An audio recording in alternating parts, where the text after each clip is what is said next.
नमस्कार दोस्तों, मैं अन्नू यादव। आज के हमारे इस वीडियो में हम आपके लिए एक छोटी सी कहानी लेकर आई हूँ। मरने के बाद स्वर्ग के द्वार पर 4 व्यक्ति खड़े थे। इन 4 व्यक्तियों में पहला राजा था, दूसरा एक बिजनेसमैन था, तीसरा पंडित था और चौथा एक आम आदमी मजदूर था। किसी को भी यह पता नहीं था कि कौन स्वर्ग के अंदर प्रवेश कर पाएगा और कौन वहाँ से वापस लौटा दिया जाएगा। सब स्वर्ग का दरवाज़ा खुलने की राह देख रहे थे और आपस में बातें कर रहे थे।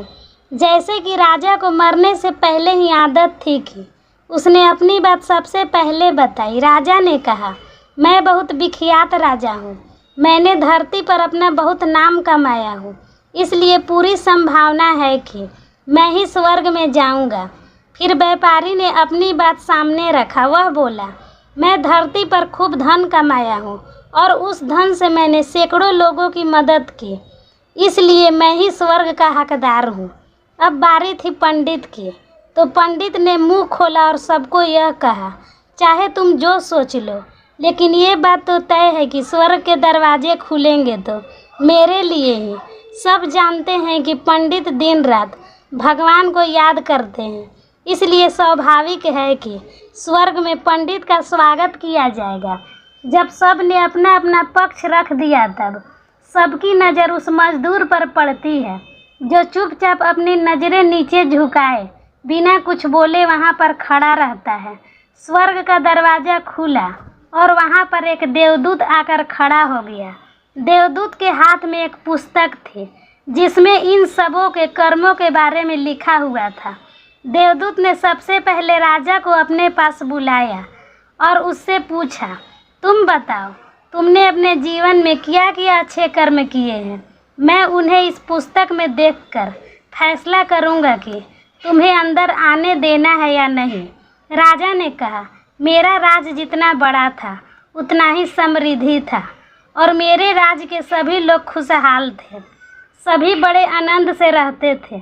मैंने उन्हें कभी भी किसी भी चीज़ की कमी नहीं होने दी। यही मेरे अच्छे कर्म हैं।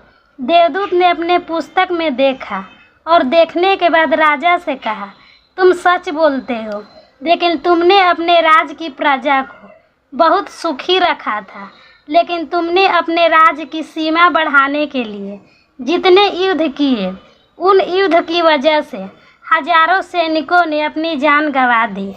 उन हजारों सैनिकों के परिवारों के दुख का कारण तुम बने थे, इसलिए तुम स्वर्ग में नहीं आ सकते। अब बारी थी व्यापारी की।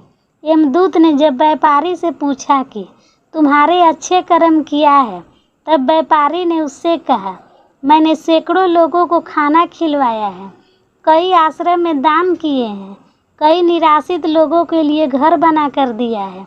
यह मेरे अच्छे कर्म हैं।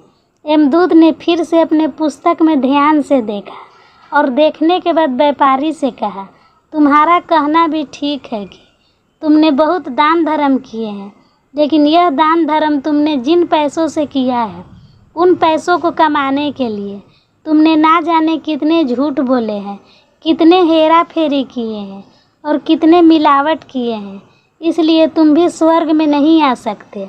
जब पंडित से सवाल किया गया, तब पंडित ने बड़े ही आत्मविश्वास के साथ कहा, मैंने अनगिनत लोगों को ज्ञान दिया है, हजारों यज्ञ और पूजाएं किए हैं और दिन रात भगवान का जाप किया है।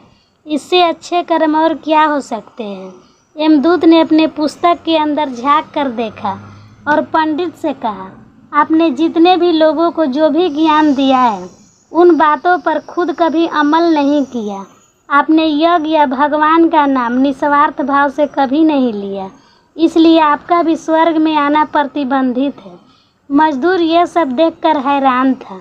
वो अब तक जिन्हें महान समझता आ रहा था, उनकी व्याख्या स्वर्ग के दरवाज़ा पर आकर बदल गई थी। धरती पर जिन कामों को अच्छा समझा जाता है, उनका यहाँ पर कोई मूल्य नहीं। यमदूत ने जब इस मजदूर को अपने पास बुलाया और इससे पहले कि वह उससे कुछ पूछता अच्छे कर्मों के बारे में, मजदूर बोला, प्रभु, मैं जानता हूँ कि मैं भी स्वर्ग में आने के लायक नहीं हूँ, लेकिन मैं फिर भी एक बार बाहर से ही स्वर्ग को झांक कर देखना चाहता हूँ। बस इससे ज़्यादा मेरी कोई इच्छा ही नहीं है, क्योंकि ऐसा इच्छा पालने के लिए मैंने जीवन में कुछ भी नहीं किया। मैं पूरा दिन मेहनत करता और जो भी पैसा कमाता उन पैसों से अपने परिवार को पालन पोषण में खर्चा कर देता। इसलिए दान धर्म के लिए कुछ बचता ही नहीं। लोगों का भला मैं क्या सेवा करता, क्योंकि काम के बाद जो थोड़ा सा समय मिलता उनको मैं अपने बूढ़े माँ बाप की सेवा में बिता देता। और ये सब करने के बाद मैं कभी कभी मंदिर भी चला जाता और भगवान ने जैसा भी मुझे दिया है उस जीवन के लिए धन्यवाद कहता। देवदूत ने अपनी पुस्तक में बड़े ध्यान से देखा और थोड़ी देर देखते ही रह गया। फिर उसने मजदूर से पूछा कि तुम याद करके बताओ, तुमने कभी तो कोई अच्छा काम किया होगा। मजदूर ने थोड़ी देर सोचने के बाद बोला, हाँ मुझे थोड़ा थोड़ा याद है। एक बार मैं बहुत भूखा था और मैं खाना ही खाने बैठा कि एक बहुत ही कमज़ोर कुत्ता जो ठीक से चल भी नहीं पा रहा था वो मेरे पास आ गया और मेरे खाने को देखने लगा। तब मैंने अपनी रोटी उसे खिला दी थी और उस दिन मैं खुद ही भूखा सोया था। मजदूर की बात सुनने के बाद यमदूत मुस्कुराए और मजदूर को बड़े सम्मान से स्वर्ग के अंदर लेकर गए। दोस्तों, अच्छे कर्म, लोभ, मोह, माया इन सब भावों में आकर नहीं किए जाते और ना ही इन्हें अच्छे कर्म की श्रेणी में गिना जाता है।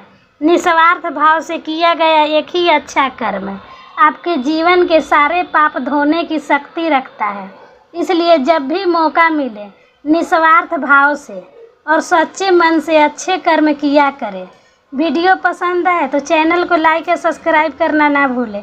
वीडियो देखने के लिए धन्यवाद देती हूँ। खुश रहिए, मस्त रहिए, आपका दिन शुभ हो।